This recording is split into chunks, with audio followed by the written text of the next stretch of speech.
Banyak orang bertahan dalam hubungan bukan karena masih cinta, tapi karena takut sendirian. Dan ini bukan perasaan lebay.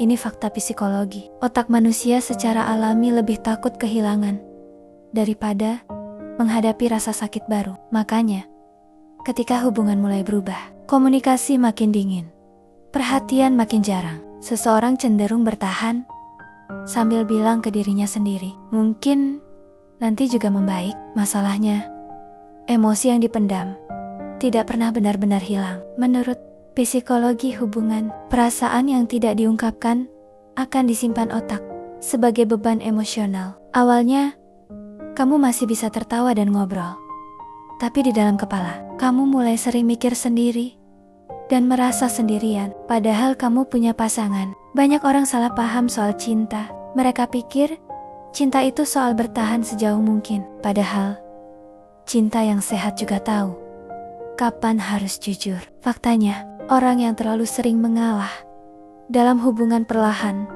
kehilangan batas dirinya. Bukan karena dia lemah, tapi karena dia lebih peduli hubungan itu bertahan daripada dirinya tetap utuh. Di fase ini, seseorang mulai takut jujur soal perasaannya. Mau cerita capek, takut dibilang drama. Mau minta perhatian, takut dibilang berlebihan. Akhirnya memilih diam demi suasana yang kelihatan tenang. Padahal, ketenangan itu palsu. Karena pikirannya gak pernah benar-benar istirahat. Hubungan seperti ini sering terlihat baik-baik saja dari luar. Tidak ada pertengkaran besar dan tidak ada drama berisik. Tapi justru disitulah bahayanya. Karena hubungan yang paling melelahkan bukan yang penuh konflik, tapi yang bikin kamu terus menekan perasaan sendiri. Cinta yang sehat tidak membuat kamu terus menebak posisi kamu di hidup seseorang. Tidak membuat kamu merasa bersalah hanya karena butuh diperhatikan. Tidak membuat kamu merasa sendirian saat sedang bersama. Kalau sebuah hubungan lebih sering bikin kamu cemas daripada tenang, itu bukan cinta yang aman. Itu keterikatan emosional. Keterikatan emosional berbahaya karena otak terbiasa dengan kehadiran seseorang, bukan dengan kebahagiaan. Otak hanya mengenali pola.